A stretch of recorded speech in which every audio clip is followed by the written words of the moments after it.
सतनाम श्री वाहिगुरु साहिब जीओ।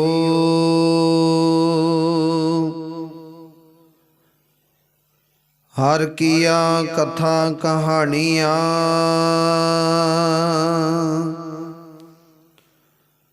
गुरमीत सुनाइया। बलिहारी गुर अपने गुर कौ बल जाइया। राम कथा जुग जुग टल सब कोई भाखत नीत। सुरगवास रघुवर करा सगरी पुरी समेत। जो यह कथा सुने अर गावै दुख पाप ते निकट न आवै।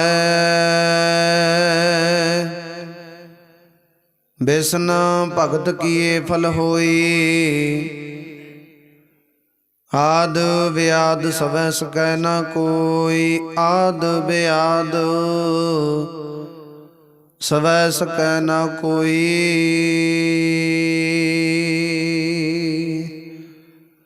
जुगो जुग अटल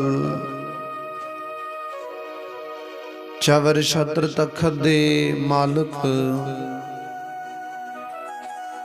दसां पातशाहियां जी दी जोत हाजर नाजर श्री गुरु ग्रंथ साहिब महाराज जी दे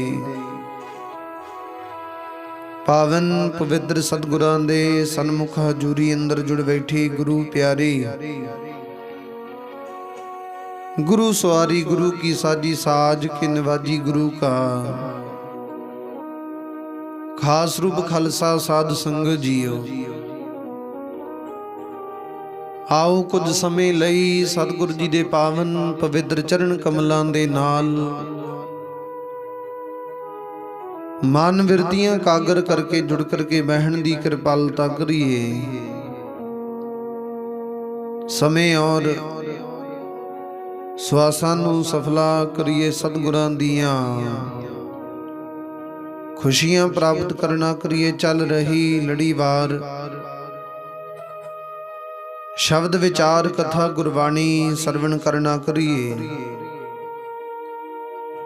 ਆਪ ਸੰਗਤ ਨੇ ਜੋ ਹੁਣ ਤੱਕ ਲੜੀਵਾਰ ਸ਼ਬਦ ਵਿਚਾਰ ਕਥਾ ਗੁਰਬਾਣੀ ਸਰਵਣ ਕਰਨਾ ਕੀਤੀ ਹੈ, ਉਹ ਵਿਚਾਰ ਇਥੋਂ ਤੱਕ ਸੀ ਕਿ ਜਿਸ ਵੇਲੇ ਸਤਿਗੁਰੂ ਗੁਰੂ ਗੋਬਿੰਦ ਸਿੰਘ ਮਹਾਰਾਜ ਦੇ ਸਨਮੁਖ ਭੀਮ ਚੰਦ ਸੈਨ ਕਹਿਲੂਰ ਦੇ ਰਾਜੇ ਨੇ ਸਤਿਗੁਰ ਦੇ ਪਾਵਨ ਪਵਿੱਤਰ ਚਰਨਾਂ ਦੇ ਵਿੱਚ ਬੇਨਤੀ ਕੀਤੀ, ਸਤਿਗੁਰ ਜੀ ਆਪ ਜੀ ਕਿਰਪਾ ਕਰੋ, ਆ ਜਿਹੜੇ ਔਰੰਗਜ਼ੇਬ ਬਾਦਸ਼ਾਹ ਦੇ ਨਜ਼ਦੀਕੀ ਹੈ ਅਲਫ ਖਾਂ, ਇਹਦੇ ਨਾਲ ਕਿਰਪਾਲ ਕਟੋਚੀਆ ਪਹਾੜੀ ਰਾਜਾ ਮਿਲ ਕੇ ਤੇ ਨਾਲ ਇੱਕ ਬਹੁਤ ਵੱਡਾ ਬਲਵਾਨ ਯੋਧਾ ਮਹਾਬਲੀ ਸੂਰਾ ਜਿਹਦਾ ਨਾਮ ਹੈ ਦਿਆਲੂ। ਦਿਆਲ, ਇਹਨੂੰ ਦਿਆਲ ਰਾਜਾ ਵੀ ਕਹਿੰਦੇ ਆ। ਇਹ ਤਿੰਨੋਂ ਜਣੇ ਉਮੰਡ ਕੇ ਜੰਗ ਕਰਨ ਵਾਸਤੇ ਇਹਦੇ ਤੇ ਪੈ ਗਏ ਨੇ, ਭਾਰੂ ਪੈ ਰਹੇ ਨੇ। ਤੇ ਭੀਮ ਚੰਦ ਸੈਨ ਨੇ ਸਤਿਗੁਰੂ ਜੀ ਤੋਂ ਮਦਦ ਮੰਗੀ ਸੀ ਕਿ ਜੰਗ ਦੇ ਵਿੱਚ ਆਪ ਜੀ ਬਖਸ਼ਿਸ਼ ਰਹਿਮਤ ਕਰੋ। ਤੇ ਗੁਰੂ ਗੋਬਿੰਦ ਸਿੰਘ ਮਹਾਰਾਜ ਜੀ ਸਤਿਗੁਰੂ ਜੀ ਨੇ ਕਿਰਪਾ ਕੀਤੀ। ਇੱਧਰ ਬਿਲਾਸਪੁਰ ਦੀ ਧਰਤੀ ਤੇ ਜਿਹਨੂੰ ਸਤਿਗੁਰੂ ਦੀ ਕਿਰਪਾ ਦੇ ਨਾਲ ਨਦੂੜ ਦੀ ਜੰਗ ਕਿਹਾ ਗਿਆ, ਉਹ ਨਦੂੜ ਦੀ ਜੰਗ ਹੈ ਨਾ ਜਿਹੜੀ, ਉੱਥੇ ਸਤਿਗੁਰੂ ਜੀ ਨੇ ਉਸ ਜੰਗ ਦੇ ਵਿੱਚ ਭੀਮ ਚੰਦ ਸੈਨ ਦੀ ਮਦਦ ਕੀਤੀ ਆਪਣੇ ਵੱਲੋਂ। ਇੱਧਰ ਆਨੰਦਪੁਰ ਦੀ ਧਰਤੀ ਤੋਂ ਕਾਫੀ ਸਿੱਖ ਸੂਰਮੇ ਨਾਲ ਲਿਜਾ ਕੇ ਉਸ ਜੰਗ ਦੇ ਵਿੱਚ ਸਤਿਗੁਰੂ ਜੀ ਨੇ ਭੀਮ ਚੰਦ ਸੈਨ ਨੂੰ ਫਤਿਹ ਪ੍ਰਦਾਨ ਕਰਵਾਈ ਹੈ, ਫਤਿਹ ਦਵਾਈ ਹੈ। ਤੇ ਸਤਿਗੁਰ ਦੀ ਕਿਰਪਾ ਰਹਿਮਤ ਹੋਈ। ਕਹਿੰਦੇ ਭਿਆਨਕ ਜੰਗ ਯੁੱਧ ਮਚਣਾ ਕੀਤਾ। इधर अल्फ खां और कृपाल कटोचिया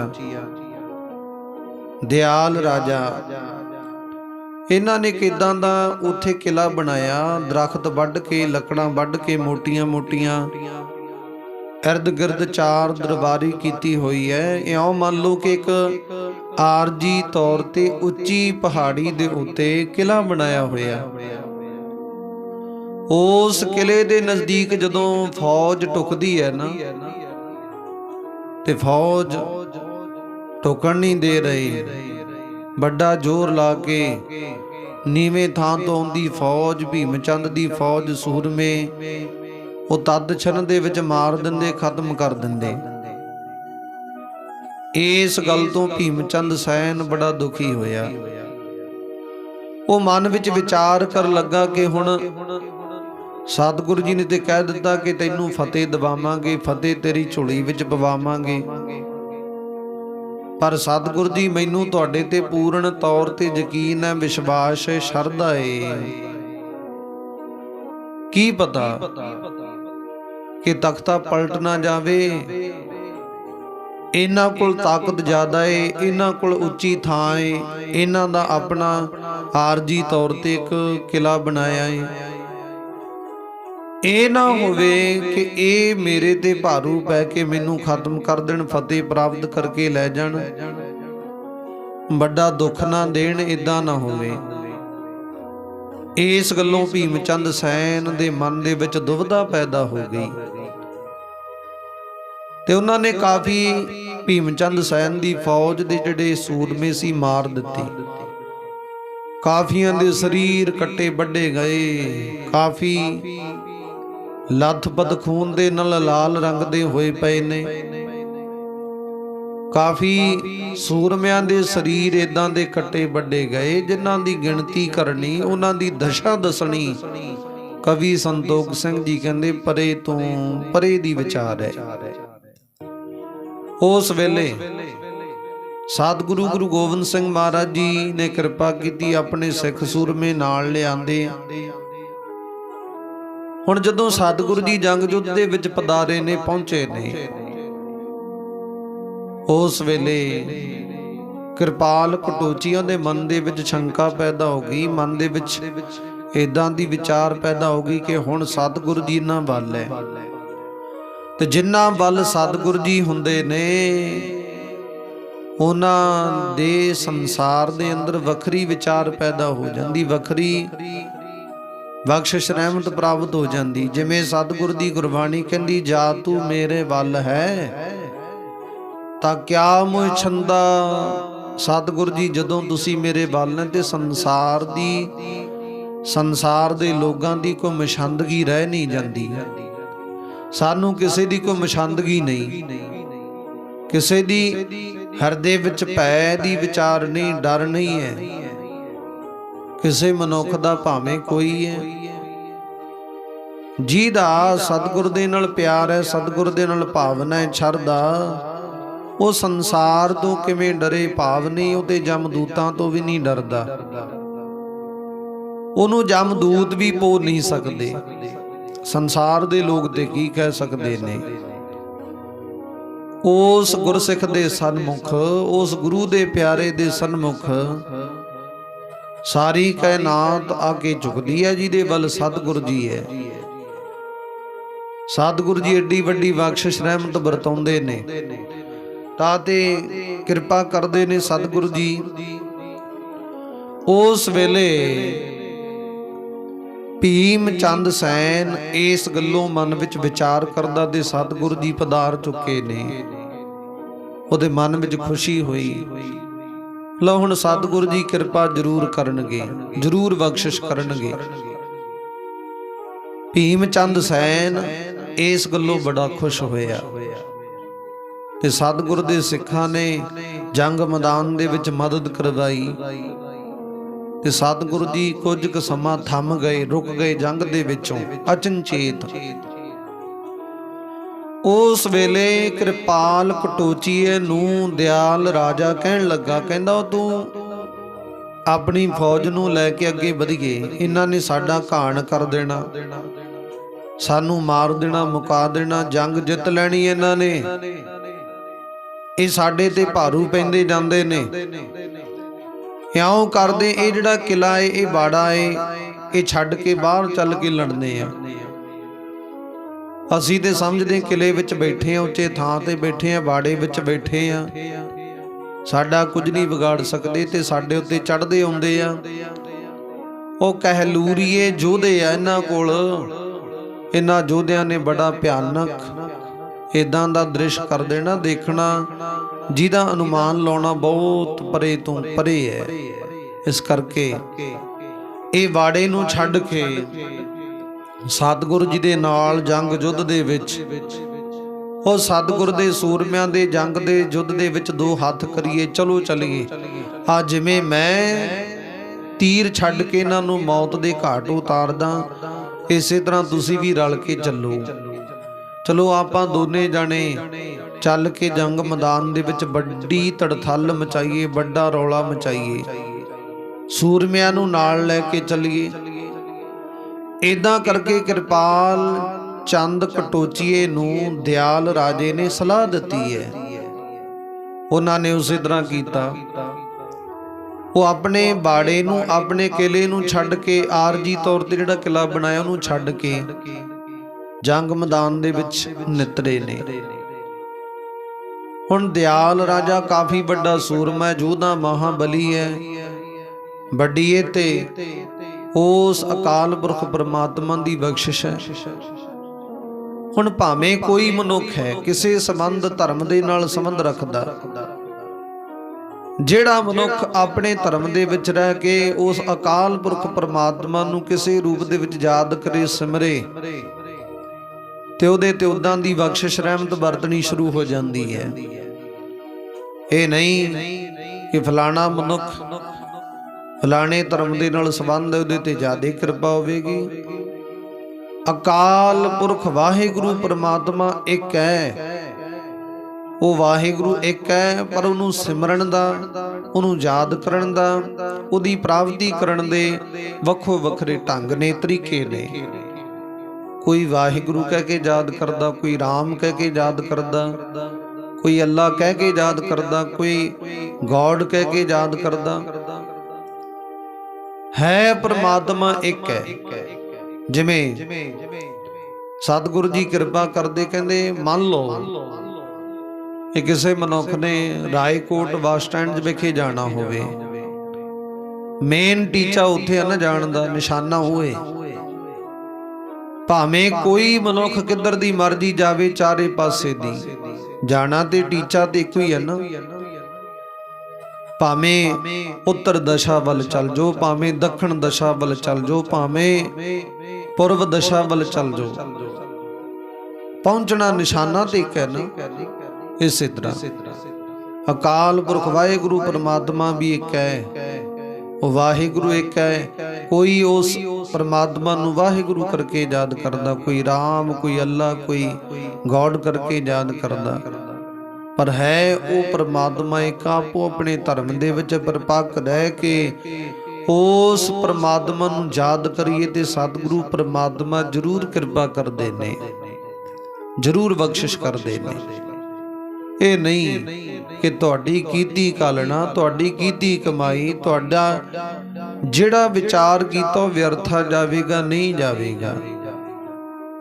ਇਹ ਕਾਲਯੁਗ ਦੇ ਵਿੱਚ ਤੇ ਸਤਿਗੁਰੂ ਜੀ ਨੇ ਧਨਤਾ ਜੋਗ ਬਖਸ਼ਿਸ਼ ਕੀਤੀ। ਕਹਿੰਦੇ ਧੰਨ ਧੰਨ ਕਾਲਯੁਗ ਨਾਨਕਾ, ਕਹਿੰਦੇ ਧਨਤਾ ਜੋਗ ਹੈ। ਕਾਲਯੁਗ ਦਾ ਸਮਾਂ ਬਹੁਤ ਚੰਗਾ ਵਧੀਆ ਹੈ। ਕਿਉਂ? ਕਿਉਂਕਿ ਇਸ ਸਮੇਂ ਦੇ ਵਿੱਚ ਸਤਿਗੁਰੂ ਪਰਮਾਤਮਾ ਦੀ ਬੰਦਗੀ ਭਾਵੇਂ थोड़ी कर लीए वो भी कबूल है।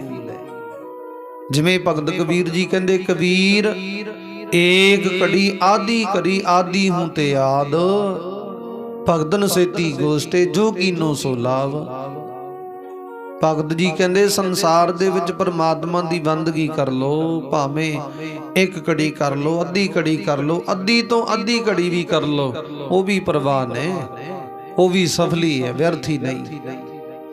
ਪਹਿਲੇ ਸਮਿਆਂ ਦੇ ਵਿੱਚ, ਸਤਿਯੁਗ ਦੇ ਸਮੇਂ ਦੇ ਵਿੱਚ ਇਦਾਂ ਹੋਇਆ ਕਰਦਾ ਸੀ, ਕਾਫੀ ਸਾਲ ਬਤੀਤ ਹੋ ਜਾਂਦੇ ਸਨ, ਕਾਫੀ ਲੰਮਾ ਸਮਾਂ ਬਤੀਤ ਹੋ ਜਾਂਦਾ ਸੀ, ਜੁਗਾਂ ਤੱਕ ਬਤੀਤ ਹੋ ਜਾਂਦੇ ਸਨ ਭਗਤੀ ਕਰਦਿਆਂ। ਪਰ ਉਹ ਭਗਤੀ ਕਦੋਂ ਜਾ ਕੇ ਕਬੂਲ ਹੋਣੀ ਪਤਾ ਹੀ ਨਹੀਂ ਸੀ। ਆ ਹੁਣ ਕਿਰਪਾ ਕੀਤੀ ਸਤਿਗੁਰੂ ਪਰਮਾਤਮਾ ਨੇ, ਬੰਦਗੀ ਕੀਤੀ ਥੋੜੇ ਸਮੇਂ ਦੀ, ਉਹ ਵੀ ਪ੍ਰਵਾਨ ਹੈ, ਕਬੂਲ ਹੈ, ਸਫਲੀ ਹੈ। ਤੇ ਸਤਿਗੁਰੂ ਜੀ ਕਿਰਪਾ ਕਰਦੇ ਤਾਤੇ ਰਹੋ, ਵਿਚਾਰ ਆਪੋ ਆਪਣੇ ਧਰਮਾਂ ਦੇ ਵਿੱਚ ਰਹਿ ਕੇ ਯਾਦ ਕਰੀਏ। ਸਤਿਗੁਰੂ ਜੀ ਜ਼ਰੂਰ ਬਾਉੜਦੇ ਨੇ, ਜ਼ਰੂਰ ਕਿਰਪਾ ਕਰਦੇ ਨੇ। ਤਾਤੇ ਰਹੋ ਵਿਚਾਰ, ਕਹਿੰਦੇ ਦਿਆਲ ਰਾਜਾ ਉਹਦੇ ਤੇ ਕਿਰਪਾ ਪਰਮਾਤਮਾ ਦੀ, ਭਾਵੇਂ ਵਿਰੋਧੀ ਹੈ, ਆਪੋ ਜੱਟ ਉਹ ਸਾਹਮਣੇ ਵਿਰੋਧ ਕਰਕੇ ਚੜ੍ਹਾਈ ਕਰਕੇ ਆਇਆ। ਉਸ ਵੇਲੇ ਵੱਡਾ ਯੋਧਾ ਹੈ, ਇਹਨੇ ਜੰਗ ਮੈਦਾਨ ਦੇ ਵਿੱਚ ਕਾਫੀ ਤੜਥਲ ਮਚਾਈ ਹੈ, ਬਹੁਤ ਜ਼ਿਆਦਾ। ਭੀਮ ਚੰਦ ਸੈਨ ਦੇ ਯੋਧਿਆਂ ਨੂੰ ਮਾਰ ਦਿੱਤਾ, ਮੌਤ ਦੇ ਘਾਟ ਉਤਾਰ ਦਿੱਤਾ। ਇਦਾਂ ਦਾ ਇਹ ਯੋਧਾ, ਜਿੰਨੇ ਵੀ ਇਹਦੇ ਅੱਗੇ ਅੜਦੇ ਨੇ, ਆਉਂਦੇ ਨੇ, ਇਹ ਤੀਰਾਂ ਦਾ ਵਾਰ ਕਰਕੇ ਪੱਕਾ ਨਿਸ਼ਾਨਾ ਮਾਰ ਕੇ ਉਹਨਾਂ ਨੂੰ ਤਦ ਛਣ ਦੇ ਵਿੱਚ ਉਹ ਤੀਰਾਂ ਦੇ ਨਾਲ ਬਿੰਨ ਕੇ ਰੱਖ ਦਿੰਦਾ। ਇਦਾਂ ਦਾ ਯੋਧਾ ਇਹ। ਤੇ ਉਸ ਵੇਲੇ ਕਿਰਪਾਲ ਚੰਦ ਕਟੋਚੀਏ ਨੂੰ ਕਹਿੰਦਾ, ਉਹ ਕਹਿੰਦਾ ਤੂੰ ਅੱਗੇ ਹੋ ਕੇ ਆਪਾਂ ਲੜੀਏ, ਇਹਨਾਂ ਨੂੰ ਮਾਰੀਏ, ਜਿੱਤ ਪ੍ਰਾਪਤ ਕਰ ਲਈਏ। ਜੇਕਰ ਇਹਨਾਂ ਤੋਂ ਜਿੱਤੇ ਨਾ, ਅਸੀਂ ਹਾਰ ਗਏ, ਕੱਲ ਨੂੰ ਕਹਿੰਦੇ ਸਾਡਾ ਜਿਹੜਾ ਨਾਮ ਹੈ, ਸਾਡੇ ਸ਼ਰੀਕੇ ਕਬੀਲਿਆਂ ਦੇ ਵਿੱਚ ਸਾਡੇ ਤੇ ਲੋਕ ਮਜ਼ਾਕ ਕਰਨਗੇ, ਸਾਡੇ ਨਾਮ ਨੂੰ ਕਲੰਕ ਲੱਗ ਜਾਣਾ, ਲੋਕ ਥੂ ਥੂ ਕਰਨਗੇ ਸਾਨੂੰ। ਇਸ ਕਰਕੇ ਆਪਾਂ ਹਰਨਾ ਨਹੀਂ, ਜਿੱਤ ਪ੍ਰਾਪਤ ਕਰਨੀ, ਜਿਵੇਂ ਮਰਜੀ ਜਿੱਤ ਪ੍ਰਾਪਤ ਕਰੀਏ। ਉਸ ਵੇਲੇ ਦਿਆਲ ਰਾਜੇ ਨੇ ਉਸ ਵਕਤ ਕਿਰਪਾਲ ਕਟੋਚੀ ਨੂੰ ਇਦਾਂ ਸਲਾਹ ਦਿੱਤੀ। ਉਹਨਾਂ ਨੇ ਉਹ ਵਾੜਾ ਛੱਡਿਆ, ਛੱਡ ਕੇ ਵਾੜਾ ਬਾਹਰ ਆ ਕੇ ਲੜਨ ਲੱਗੇ ਨੇ, ਬਾਹਰ ਆ ਕੇ ਲੜਨ ਲੱਗੇ। ਹੁਣ ਆਮੋ ਸਾਹਮਣੇ ਹੋਏ ਨੇ ਕਾਫੀ ਯੋਧੇ, ਜਿਹੜੇ ਦੋਨਾਂ ਪਾਸਿਆਂ ਤੋਂ ਮਾਰੇ ਗਏ ਨੇ। ਕਈਆਂ ਦੇ ਹੱਥਾਂ ਵਿੱਚੋਂ ਕਿਰਪਾਨਾਂ ਛੁੱਟ ਗਈਆਂ, ਹਥਿਆਰ ਛੁੱਟ ਗਏ। ਉਹ ਜਿਨ੍ਹਾਂ ਤੋਂ ਹਥਿਆਰ ਛੁੱਟ ਗਏ ਨੇ, ਉਹ ਹੱਥੋਂ ਪਾਈ ਹੋ ਗਏ, ਹੱਥੋਂ ਹੱਥੀ ਲੜਨ ਲੱਗ ਪਏ। ਬਸ ਜੰਗ ਜੁੱਧ ਜਿੱਤਣ ਦਾ ਟੀਚਾ ਦੋਨਾਂ ਪਾਸਿਆਂ ਦਾ। ਤੇ ਇਦਾਂ ਜੰਗ ਜੁੱਧ ਹੁੰਦੀ ਰਹੀ ਪਿਆਰਿਓ, ਵੱਡੇ ਪੱਧਰ ਤੇ ਵਿਚਾਰ ਚੱਲਦੀ ਰਹੀ। ਉਸ ਵੇਲੇ ਜਦੋਂ ਭੀਮ ਚੰਦ ਸੈਨ ਦੇ ਯੋਧਿਆਂ ਨੇ ਦੇਖਿਆ ਕਿ ਤੇ ਸਾਡੇ ਤੇ ਭਾਰੂ ਪੈ ਗਏ, ਹੱਲਾ ਬੋਲ ਕੇ ਆਏ ਨੇ, ਉਹ ਪਿੱਛੇ ਹਟਣੇ ਸ਼ੁਰੂ ਹੋ ਗਏ। ਇਧਰੋਂ ਭੀਮ ਚੰਦ ਸੈਨ ਨੇ ਆਪਣੇ ਸਾਥੀ ਰਾਜੇ ਪ੍ਰਿਥੀ ਚੰਦ ਨੂੰ ਕਿਹਾ, ਕਹਿੰਦੇ ਜਾਓ ਜਾ ਕੇ ਆਪਣੀ ਫੌਜ ਦੇ ਜਿਹੜੇ ਸੂਰਮੇ ਉਹਨਾਂ ਨੂੰ ਹੱਲਾਸ਼ੇਰੀ ਦਿਓ। ਹੱਲਾਸ਼ੇਰੀ ਵੀ ਕਿੱਦਾਂ ਦੀ ਵਿਚਾਰ ਹੈ, ਕਹਿੰਦੇ ਆਮ ਦੇ ਸਧਾਰਨ ਮਨੁੱਖ ਨੂੰ ਜੇ ਕੋਈ ਹੱਲਾਸ਼ੇਰੀ ਦਿੱਤੀ ਜਾਵੇ ਨਾ, ਉਹ ਵੀ ਸ਼ੇਰ ਬਣ ਕੇ ਅੱਗੇ ਹੋ ਕੇ ਉਹ ਕਾਰਜ ਦੇ ਵਿੱਚ ਨਿਪੁੰਨ ਹੋ ਜਾਂਦਾ, ਸਫਲਤਾ ਹੀ ਪ੍ਰਾਪਤ ਕਰ ਲੈਂਦਾ। ਤੇ ਜੇ ਹੱਲਾਸ਼ੇਰੀ ਨਾ ਦਈਏ ਤੇ ਕਹਿੰਦੇ ਵੱਡੇ ਤੋਂ ਵੱਡਾ ਬਲਵਾਨ ਵੀ ਆਪਣਾ ਮਨੋਂ ਬਲ ਗੇਰ ਲੈਂਦਾ। ਆਪਣਾ ਜਿਹੜਾ ਵਿਚਾਰ ਅੰਦਰਲੀ ਤਾਕਤ ਹੈ, ਉਹ ਤਾਕਤ ਵੀ ਕਹਿੰਦੇ ਢੇਰ ਹੋ ਜਾਂਦੀ ਹੈ। ਸਤਿਗੁਰੂ ਜੀ ਕਿਰਪਾ ਕਰ ਦਿੰਦੇ, ਬਖਸ਼ਿਸ਼ ਕਰ ਦਿੰਦੇ ਨੇ। ਉਸ ਵਕਤ ਉਹਨੇ ਪ੍ਰਿਥੀ ਚੰਦ ਨੇ ਭੀਮ ਚੰਦ ਸੈਨ ਦੀ ਗੱਲ ਮੰਨੀ। ਉਹ ਜਾ ਕੇ ਫੌਜ ਦੇ ਵਿੱਚ ਆਪਣੇ ਯੋਧਿਆਂ ਨੂੰ ਪਿੱਛੇ ਹਟਦੇ ਸੂਰਮਿਆਂ ਨੂੰ ਆਖਿਆ, ਲਲਕਾਰ ਕੇ ਨਗਾਰੇ ਉੱਤੇ ਦੂਰੀ ਚੌਂਟ ਮਾਰ ਕੇ ਆਖਿਆ, ਉਹ ਕਹਿੰਦੇ ਪਿੱਛੇ ਨੂੰ ਤੁਰੇ ਜਾਂਦੇ ਤੁਸੀਂ, ਸੂਰਮਿਆਂ ਨੂੰ ਮਿਹਣਾ ਜੰਗ ਮੈਦਾਨ ਦੇ ਵਿੱਚ ਪਿੱਠ ਦਿਖਾ ਕੇ ਜਾਵੇ, ਪਿੱਛੇ ਹਟ ਕੇ ਜਾਵੇ, ਕਦਮ ਪਿੱਛੇ ਪੁੱਟੇ, ਉਹ ਮਿਹਣਾ ਸੂਰਮਿਆਂ ਨੂੰ। ਤੁਸੀਂ ਇਦਾਂ ਨਾ ਕਰੋ, ਚੱਲੋ ਅੱਗੇ ਹੋ ਕੇ ਜੰਗ ਮੈਦਾਨ ਦੇ ਵਿੱਚ ਲੜੋ, ਜੁੱਝੋ। ਸਰੀਰ ਭਾਵੇਂ ਕੱਟ ਜੇ, ਵੱਢ ਜੇ, ਸ਼ਹੀਦ ਹੋ ਜੇ, ਸੂਰਮਾ ਕਦੇ ਜੰਗ, ਅਸਲ ਜਿਹੜਾ ਸੂਰਮਾ ਜੰਗ ਮੈਦਾਨ ਤੋਂ ਪਿੱਛੇ ਨਹੀਂ ਹਟੇਗਾ। ਉਹ ਜਦੋਂ ਇਦਾਂ ਲਲਕਾਰ ਦਿੱਤੀ ਹੈ, ਆਖਿਆ ਕਹਿੰਦੇ ਤੁਸੀਂ ਭੀਮ ਚੰਦ ਸੈਨ ਨੂੰ ਫਤਿਹ ਦਿਵਾਓ, ਜਿੱਤ ਪ੍ਰਾਪਤ ਕਰੋ, ਥੋੜਾ ਸਮਾਂ ਲੱਗੇਗਾ, ਹੱਲਾ ਬੋਲ ਕੇ ਇਹਨਾਂ ਤੇ ਧਾਵਾ ਬੋਲੋ, ਫਤਿਹ ਪ੍ਰਾਪਤ ਕਰੋ, ਜਿੱਤ ਪ੍ਰਾਪਤ ਕਰੋ, ਵੱਡੇ ਨਾਮ ਦੀ ਪ੍ਰਾਪਤੀ ਕਰੋ, ਆਪਣੇ ਆਪ ਦੇ ਵਿੱਚ ਸੂਰਮੇ ਕਹਾਉਣਾ ਪ੍ਰਾਪਤ ਕਰੋ। इदां दा रुतबा, इदां दी प्राप्ति करो। ਜਦੋਂ इदां ਦੀਆਂ ਗੱਲਾਂ ਕਹਿ ਕੇ ਉਹਨਾਂ ਵਿੱਚ ਜੋਸ਼ ਭਰਿਆ, ਉਹਨਾਂ ਨੂੰ ਹੱਲਾਸ਼ੇਰੀ ਦਿੱਤੀ, ਅੱਗੇ ਹੋ ਕੇ ਲੜਨ ਵਾਸਤੇ ਤਿਆਰ ਹੋ ਗਏ। ਆਪਣੇ ਸਰੀਰਾਂ ਦੇ ਉੱਤੇ ਤੀਰਾਂ ਦੇ, ਕਿਰਪਾਨਾਂ ਦੇ, ਵਰਸ਼ਿਆਂ ਦੇ ਵਾਰ ਝੱਲਣੇ ਸ਼ੁਰੂ ਕਰ ਦਿੱਤੇ ਉਹਨਾਂ ਨੇ। ਹੁਣ ਸੂਰਮਿਆਂ ਦੇ ਸਰੀਰ ਕੱਟਣੇ ਵੱਢਣੇ ਸ਼ੁਰੂ ਹੋ ਗਏ।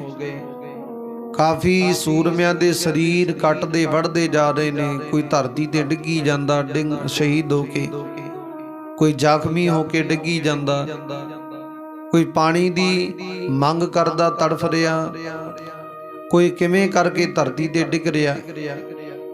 ਇਹ ਦੂਣ ਦੀ ਜਿਹੜੀ ਹੈ ਇਹ ਜੰਗ ਯੁੱਧ ਹੈ, ਵੱਡੇ ਭਿਆਨਕ ਰੂਪ ਦੇ ਵਿੱਚ ਮਚ ਜਾਣਾ ਕੀਤੀ। ਇਦਾਂ ਦੀ ਪ੍ਰਾਪਤੀ ਹੋਈ।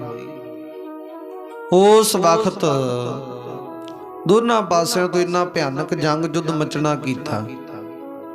ਬਹੁਤ ਵੱਡਾ ਭਿਆਨਕ ਦ੍ਰਿਸ਼ ਦੇਖਣ ਨੂੰ ਪ੍ਰਾਪਤ ਹੋਇਆ। ਉਸ ਵੇਲੇ ਫੇਰ ਇਧਰੋਂ ਹੱਲਾ ਬੋਲਣਾ ਕੀਤਾ ਕਿ ਛੇਤੀ ਦੇਣੇ ਇਹਨਾਂ ਨੂੰ ਮਾਰੋ। ਤੇ ਭੀਮ ਚੰਦ ਸਭ ਕੁਝ ਇਹ ਦੇਖ ਰਿਹਾ। ਇਹਨਾਂ ਨੇ ਜਦੋਂ ਹੱਲਾ ਬੋਲ ਕੇ ਭੀਮ ਚੰਦ ਦੀ ਸੈਨ ਫੌਜ ਨੇ ਹੱਲਾ ਧਾਵਾ ਬੋਲ ਕੇ ਮੰਡ ਕੇ ਉਹਨਾਂ ਨੂੰ ਪਏ। ਉਸ ਬਾੜੇ ਵਿੱਚੋਂ ਬਾਹਰ ਨਿਕਲ ਕੇ ਇਧਰੋਂ ਕਿਰਪਾਲ ਕਟੋਚੀਏ ਦੀ ਫੌਜ ਹੈ, ਦਿਆਲ ਰਾਜਾ ਨਾਲ ਉਹਨਾਂ ਨੇ ਬਾਹਰ ਹੋ ਕੇ ਬਾੜੇ ਵਿੱਚੋਂ ਲੜਨਾ ਕੀਤਾ। ਮੂੰਹ ਸਾਹਮਣੇ ਹੱਥੋਂ ਪਾਈ ਹੋ ਗਏ। ਜਿਹਦੇ ਕੋਲੇ ਹਥਿਆਰ ਹੈ ਹਥਿਆਰਾਂ ਨਾਲ ਲੜਦਾ, ਜਿਹਦੇ ਕੋਲ ਹਥਿਆਰ ਲੜਦੇ ਲੜਦੇ ਤੋਂ ਛੁੱਟ ਗਏ ਨੇ, ਡਿੱਗ ਪਏ ਨੇ, ਉਹ ਹੱਥੋਂ ਪਾਈ ਹੋ ਕੇ ਲੜਦੇ ਨੇ, ਇੱਕ ਦੂਜੇ ਨੂੰ ਮਾਰ ਰਹੇ ਨੇ, ਮਾਰੋ ਮਾਰ ਕਰਦੇ ਨੇ। ਉਸ ਵੇਲੇ ਜੰਗ ਮੈਦਾਨ ਦੇ ਵਿੱਚ ਬਹੁਤ ਭਿਆਨਕ ਵਿਚਾਰ ਪ੍ਰਾਪਤ ਹੋਈ ਦੇਖਣ ਨੂੰ। ਹੁਣ ਕਵੀ ਸੰਤੋਖ ਸਿੰਘ ਜੀ ਲਿਖਦੇ ਆ, ਉਸ ਵਕਤ ਇਦਾਂ ਦਾ ਦ੍ਰਿਸ਼ ਹੈ। ਕਹਿੰਦੇ ਸਰੀਰ ਮਰੇ ਪਏ ਆ, ਮਰੇ ਹੋਏ ਸ਼ਹੀਦ ਹੋਏ ਸਰੀਰਾਂ ਨੂੰ ਉਥੋਂ ਇਲਾਂ ਗਿਰਜਾਂ ਉਹਨਾਂ ਦੇ ਮਾਸ ਨੂੰ ਖਾ ਰਹੀਆਂ।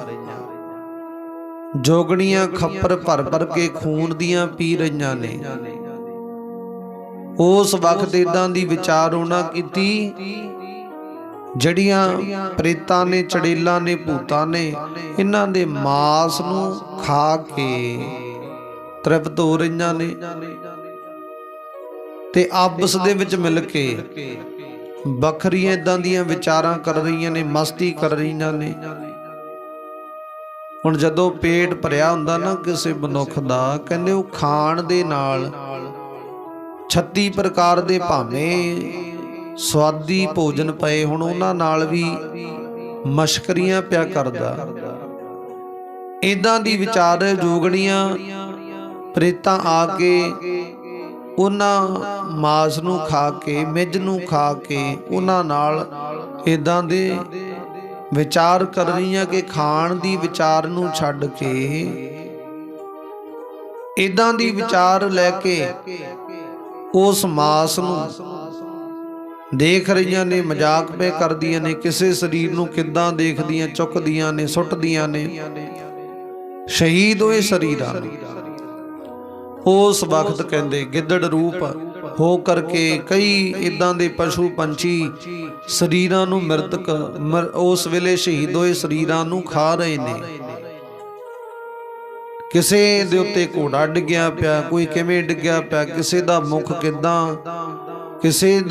ਕਿੱਦਾਂ ਨੂੰ ਡਿੱਗਿਆ ਪਿਆ, ਕੋਈ ਮੂਧੇ ਪਾਸੇ ਡਿੱਗਿਆ ਪਿਆ। ਇਉਂ ਪ੍ਰਤੀਤ ਹੁੰਦਾ ਜਿਵੇਂ ਕੋਈ ਮਜ਼ਦੂਰ ਸਾਰੀ ਦਿਹਾੜੀ ਮਜ਼ਦੂਰੀ ਕਰਕੇ ਥੱਕ ਹਾਰ ਕੇ ਹੰਭ ਕੇ ਸ਼ਾਮ ਨੂੰ ਡਿੱਗ ਕੇ ਨੀਂਦ ਬਸ ਹੋ ਕੇ ਪਿਆ ਹੋਵੇ ਨਾ, ਇਦਾਂ ਪ੍ਰਤੀਤ ਹੁੰਦਾ। ਉਹਨੂੰ ਨੀਂਦ ਬਸ ਹੋਏ ਨੂੰ ਪਤਾ ਨਹੀਂ ਲੱਗਦਾ ਕਿ ਮੈਂ ਕਿੱਥੇ ਪਿਆ, ਕਿੱਥੇ ਨਹੀਂ ਪਿਆ, ਕਿਵੇਂ ਪਿਆ, ਕਿਸ ਵਿਚਾਰ ਵਿੱਚ ਪਿਆ, ਕਿਸ ਦਿਸ਼ਾ ਵੱਲ ਪਿਆ, ਮੇਰਾ ਮੁਖ ਕਿੱਦਾਂ ਦਾ, ਕਿਵੇਂ ਨਹੀਂ। ਉਹਨੂੰ ਇਹ ਸਾਰੀ ਵਿਚਾਰ ਦਾ ਅੰਦਾਜ਼ਾ ਨਹੀਂ, ਸੋਝੀ ਨਹੀਂ ਰਹਿੰਦੀ, ਕਿਉਂਕਿ ਥੱਕ ਹੰਭ ਗਿਆ। ਇਉਂ ਪ੍ਰਤੀਤ ਹੁੰਦਾ ਜਿਵੇਂ ਜੰਗ ਮੈਦਾਨ ਦੇ ਵਿੱਚ ਕੋਈ ਬਹੁਤਾ ਮਜ਼ਦੂਰ ਥੱਕ ਹੰਭ ਕੇ ਪਿਆ ਤੇ ਰਾਮ ਦੇ ਨਾਲ ਨੀਂਦਰ ਪ੍ਰਾਪਤ ਕਰ ਰਿਹਾ, ਥਕੇਮਾ ਲਾ ਰਿਹਾ ਹੋਵੇ।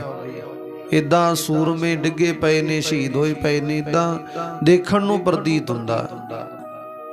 ਕਵੀ ਸੰਦੋਖ ਸਿੰਘ ਜੀ ਲਿਖਦੇ, ਕਹਿੰਦੇ ਜਦੋਂ ਭੀਮ ਚੰਦ ਸੈਨ ਦੀ ਫੌਜ ਨੇ ਹੱਲਾ ਬੋਲ ਕੇ, ਧਾਵਾ ਬੋਲ ਕੇ, ਦੂਰੀ ਚੋਟ ਨਗਾਰੇ ਤੇ ਮਾਰ ਕੇ ਉਹਨਾਂ ਤੇ ਹੱਲਾ ਬੋਲਿਆ, ਤੇ ਉਸ ਵਕਤ ਭੀਮ ਚੰਦ ਸੈਨ ਨੂੰ ਦਿਆਲ ਰਾਜੇ ਨੇ ਫੇਰ ਸਲਾਹ ਦਿੱਤੀ।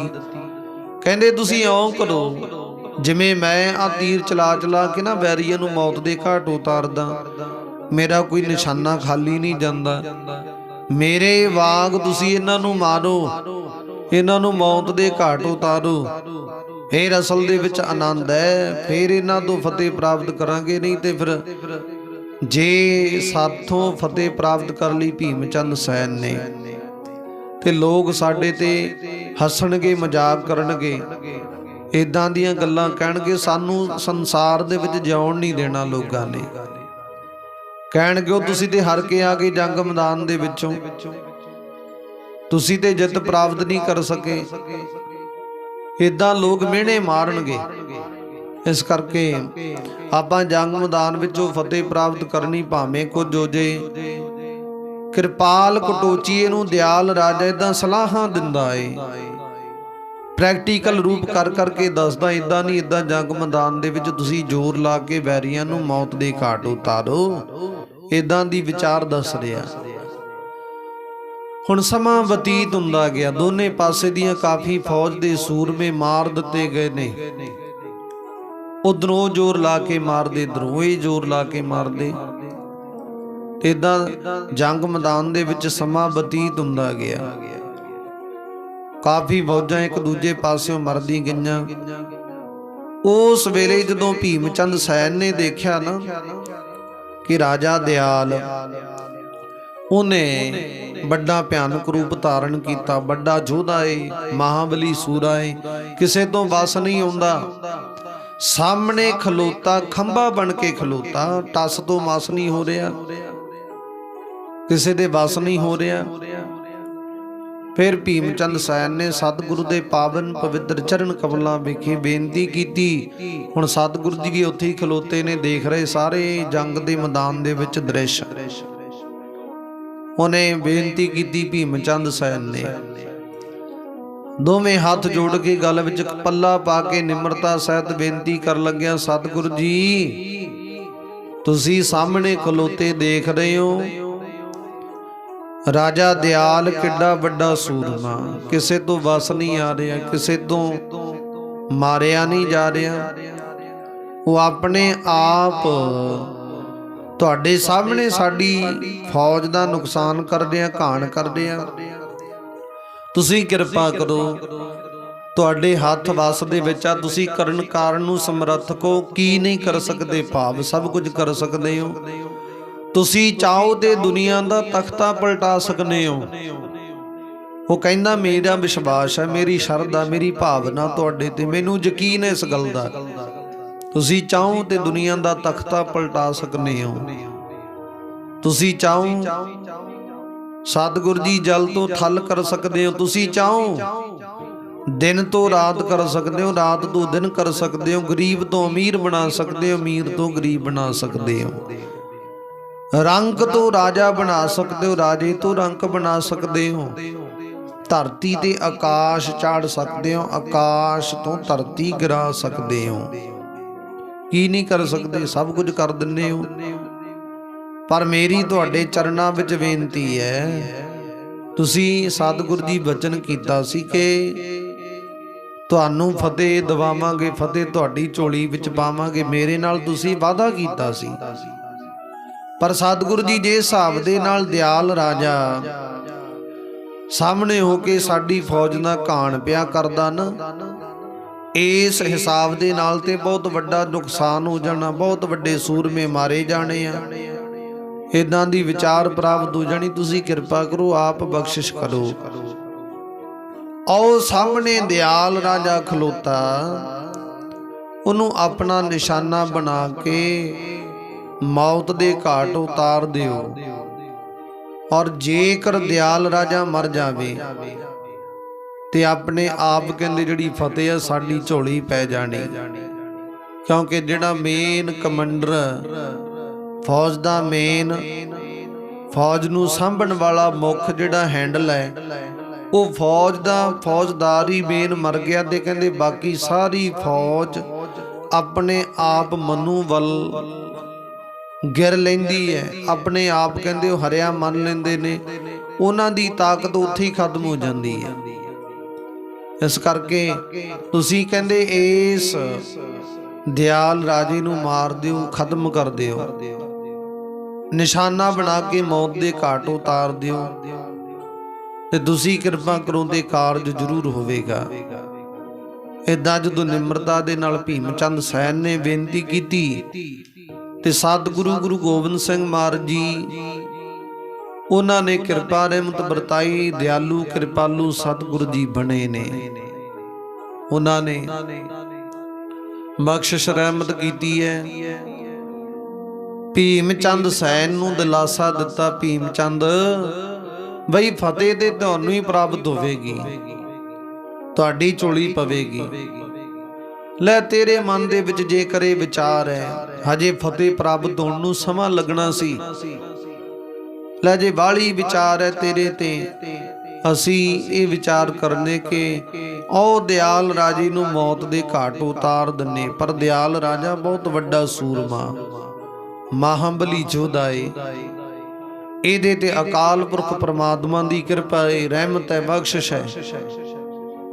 कोई भी प्राप्ति संसार दे विच करनी सतगुरु परमात्मा की बख्शिश रहमत तो बिना नहीं हुंदी।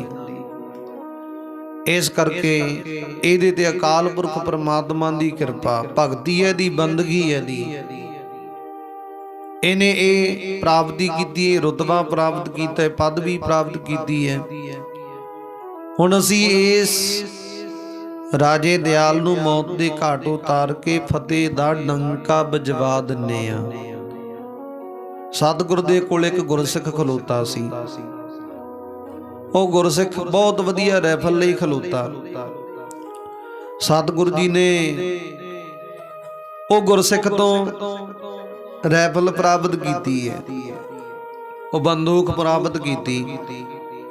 उस बंदूक नूं सतगुरु जी ने आप अपने हथी पलीती देण दा विचार किया। सतगुरु जी दे कोल बहुत वधिया फुरतीला घोड़ा है ते गुरु गोबिंद सिंह महाराज ने विचार की। हुण भीम चंद सैन नूं फतेह दिवाउण लगे ने, फतेह झोली पवाउण लगे ने। सतगुरु जी ने वो किरपान वाहिगुरु जिहड़ी रैफल है, बंदूक है, अपने हाथ विच पकड़ी है। भीम चंद सैन दा जिहड़ा सीना, जिहड़ी छाती है वो चौड़ी हो गई।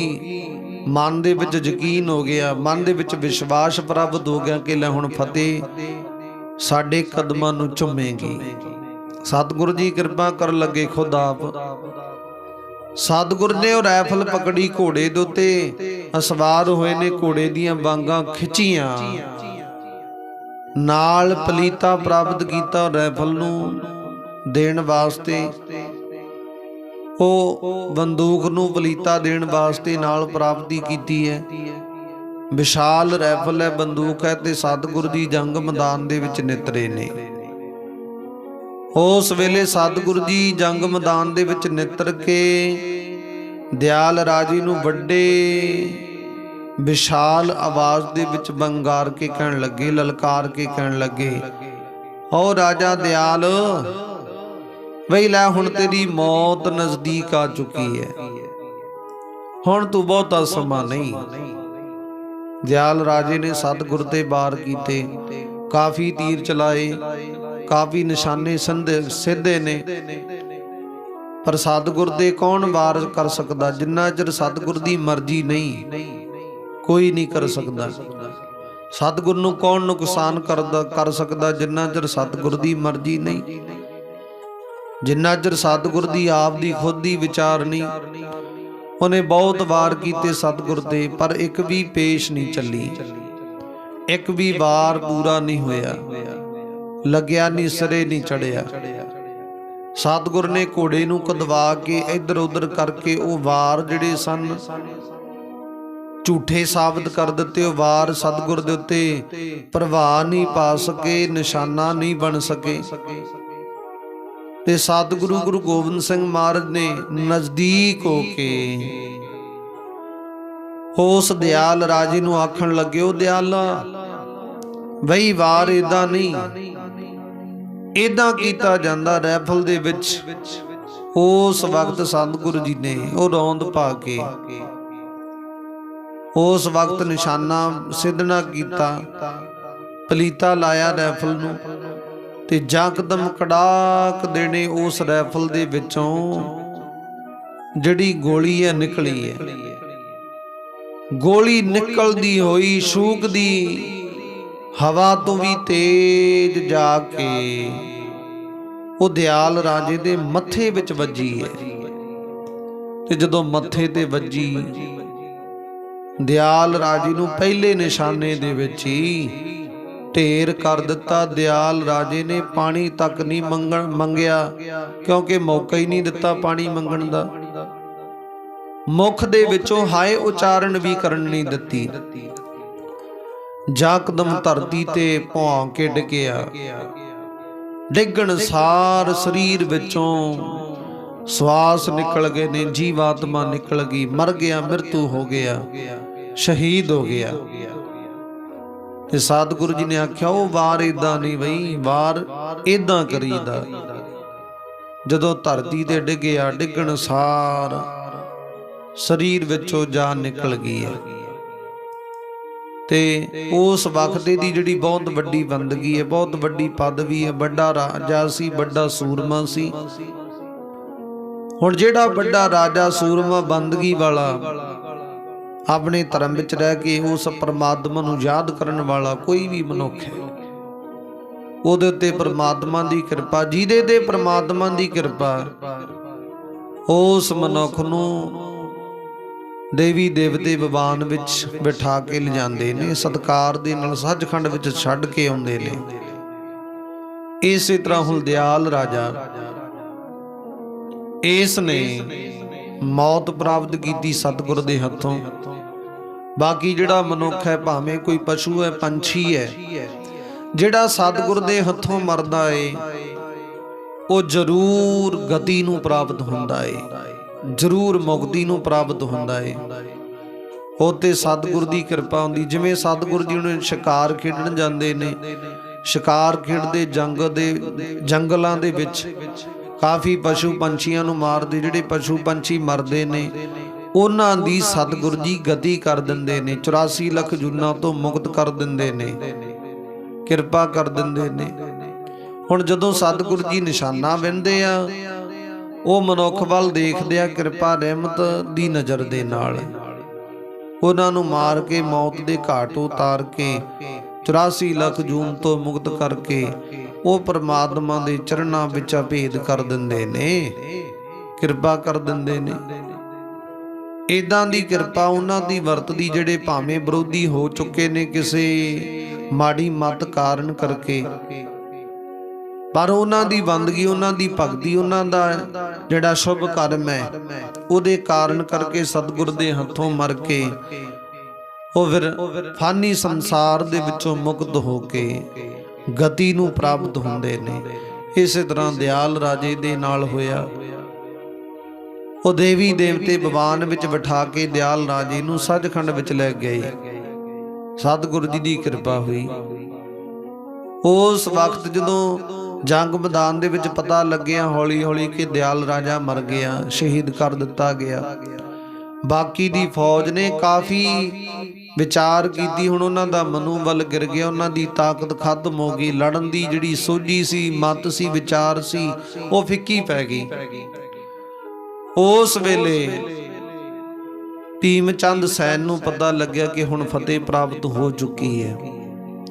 ਇਧਰੋਂ ਕਿਰਪਾਲ ਚੰਦ ਕਟੋਚੀਏ ਨੂੰ ਪਤਾ ਲੱਗਿਆ ਦਿਆਲ ਰਾਜਾ ਮਰ ਗਿਆ, ਤੇ ਇਧਰੋਂ ਅਲਫ ਖਾਂ ਉਹਨੂੰ ਪਤਾ ਲੱਗਿਆ ਦਿਆਲ ਰਾਜਾ ਮਰ ਗਿਆ। ਇਹ ਕਹਿ ਲਈ ਇਹਨਾਂ ਦੀ ਸੱਜੀ ਬਾਂਹ ਹੈ ਨਾ ਜਿਹੜੀ, ਉਹ ਜੰਗ ਮੈਦਾਨ ਦੇ ਵਿੱਚ ਦਿਆਲ ਰਾਜੇ ਮਰਨ ਦੇ ਨਾਲ ਸੱਜੀ ਬਾਂਹ ਦਾ ਜਿਹੜਾ ਮਨੋਬਲ ਸੀ ਗਿਰ ਗਿਆ, ਖਤਮ ਹੋ ਗਿਆ, ਤਾਕਤ ਖਤਮ ਹੋ ਗਈ, ਵਿਚਾਰ ਖਤਮ ਹੋ ਗਈ। ਤੇ ਉਸ ਵੇਲੇ ਆਪਣੇ ਆਪ ਹਾਰ ਜਾਣ ਦੀ ਮਨ ਦੇ ਵਿੱਚ ਇਹਨਾਂ ਨੇ ਪ੍ਰਾਪਤੀ ਕਰ ਲਈ ਕਿ ਅਸੀਂ ਹਾਰ ਚੁੱਕੇ ਹਾਂ, ਮੰਨ ਚੁੱਕੇ ਇਸ ਗੱਲ ਨੂੰ। ਤੇ ਸਤਿਗੁਰੂ ਗੁਰੂ ਗੋਬਿੰਦ ਸਿੰਘ ਮਹਾਰਾਜ ਨੇ ਇਦਾਂ ਕਿਰਪਾ ਕੀਤੀ। ਫਤਿਹ ਦਾ ਡੰਕਾ ਵਜਾ ਦਿੱਤਾ ਗਿਆ। ਅਲਫ ਖਾਂ ਨੂੰ ਪਤਾ ਲੱਗਿਆ। ਉਧਰੋਂ ਕਿਰਪਾਲ ਚੰਦ ਕਟੋਚੀਏ ਨੂੰ ਪਤਾ ਲੱਗਿਆ। ਉਹਨਾਂ ਨੇ ਮਨ ਵਿੱਚ ਬਹੁਤ ਜ਼ਿਆਦਾ ਦੁੱਖ ਮਨਾਇਆ ਇਸ ਗੱਲ ਦਾ। ਮਨ ਦੇ ਵਿੱਚ ਇਦਾਂ ਦੀ ਵਿਚਾਰ ਕਰਨ ਲੱਗੇ ਨੇ। ਤੇ ਭੀਮ ਚੰਦ ਨੂੰ ਪਤਾ ਲੱਗਿਆ, ਭੀਮ ਚੰਦ ਸੈਨ ਨੂੰ, ਕਿ ਰਾਜਾ ਦਿਆਲ ਮਾਰ ਦਿੱਤਾ ਗਿਆ ਸਤਿਗੁਰੂ ਜੀ ਵੱਲੋਂ। ਤੇ ਇਹ ਬਹੁਤ ਖੁਸ਼ ਹੋਇਆ, ਆਪਣੇ ਆਪ ਧੰਤਾ ਯੋਗ ਸਮਝਣ ਲੱਗਿਆ ਕਿ ਸਤਿਗੁਰੂ ਨੇ ਸਾਡੇ ਤੇ ਕਿਰਪਾ ਕਰ ਦਿੱਤੀ। ਇਦਾਂ ਦੀ ਵਿਚਾਰ ਹੋਣਾ ਕੀਤੀ। ਉਸ ਵੇਲੇ ਜੰਗ ਮੈਦਾਨ ਦੇ ਵਿੱਚ ਜਾ ਕਦਮ ਦੋਨਾਂ ਪਾਸਿਆਂ ਤੋਂ ਵੱਖੋ ਵੱਖਰੀ ਵਿਚਾਰ ਬਣ ਜਾਣਾ ਕੀਤੀ ਹੈ। ਇੱਕ ਪਾਸੇ ਖੁਸ਼ੀ ਦੀ ਲਹਿਰ ਛਾ ਗਈ, ਇੱਕ ਪਾਸੇ ਗਮੀ ਦੀ ਲਹਿਰ ਛਾ ਗਈ। ਵੱਖੋ ਵੱਖਰੀਆਂ ਵਿਚਾਰਾਂ ਬਣ ਗਈਆਂ। ਇਦਾਂ ਸਤਿਗੁਰੂ ਜੀ ਨੇ ਕਿਰਪਾ ਕੀਤੀ। ਤਾਂ ਤੇ ਆਓ ਪਿਆਰੀ ਸੰਗਤ ਜੀ, ਅਗਲੀ ਵਿਚਾਰ ਆਪਾਂ ਕੱਲ ਨੂੰ ਸਰਵਣ ਕਰਾਂਗੇ। ਅੱਗੇ ਇਧਰ ਜਦੋਂ ਹੁਣ ਰਾਜਾ ਮਰ ਚੁੱਕਿਆ ਨਾ, ਦਿਆਲ ਰਾਜਾ, ਤੇ ਇਧਰੋਂ ਅਲਫ ਖਾਂ ਨੂੰ ਪਤਾ ਲੱਗ ਚੁੱਕਿਆ। ਉਹਨੇ ਆਪਣੀ ਫੌਜ ਦੇ ਵਿੱਚੋਂ ਪਿੱਠ ਦਿਖਾ ਕੇ ਭੱਜਣ ਦੀ ਵਿਚਾਰ ਕਰ ਲਈ। ਉਹ ਕਹਿੰਦਾ ਹੁਣ ਹਾਰ ਤੇ ਹੋ ਗਈ ਹੈ, ਜਾਨ ਤੇ ਬਚ ਜੇ, ਜਾਨ ਬਚਾ ਕੇ ਭੱਜ ਲਈਏ। ਭੱਜੇਗਾ ਇਹ ਕਿਵੇਂ ਭੱਜਦਾ, ਕੀ ਵਿਚਾਰ ਬਣਦੀ ਹੈ, ਤੇ ਸਤਿਗੁਰੂ ਜੀ ਨੂੰ ਕਿਵੇਂ ਕਰਕੇ ਅੱਗੇ ਕਿਵੇਂ ਦੀ ਵਿਚਾਰ ਦੇ ਨਾਲ ਨਾਪਦੇ ਨੇ। ਔਰ ਭੀਮ ਚੰਦ ਸੈਨ ਦੇ ਸਨਮੁਖ ਕਿਵੇਂ ਜਿੱਤ ਦਾ ਡੰਕਾ ਵੱਜਦਾ, ਨਗਾਰਾ ਵੱਜਦਾ, ਦੋਹਰੀ ਚੋਟ ਮਾਰੀ ਜਾਂਦੀ, ਕਿਵੇਂ ਸਤਿਗੁਰੂ ਦੀ ਕਿਰਪਾ ਹੁੰਦੀ। ਉਹ ਰਹਿੰਦੀ ਵਿਚਾਰ ਆਪਾਂ ਕੱਲ ਨੂੰ ਸਰਵਣ ਕਰਾਂਗੇ। ਅੱਜ ਦੀ ਵਿਚਾਰ ਇਥੋਂ ਤੱਕ ਪ੍ਰਵਾਨ ਕਰਨੀ ਪਿਆਰਿਓ। ਆਓ ਗੁਰੂ ਚਰਨਾਂ ਦੇ ਵਿੱਚ ਸਮਾਪਤੀ ਕਰਨ ਦਾ ਯਤਨ ਕਰੀਏ। ਸਤਿਗੁਰੂ ਜੀ ਕਿਰਪਾ ਕਰਦੇ ਨੇ।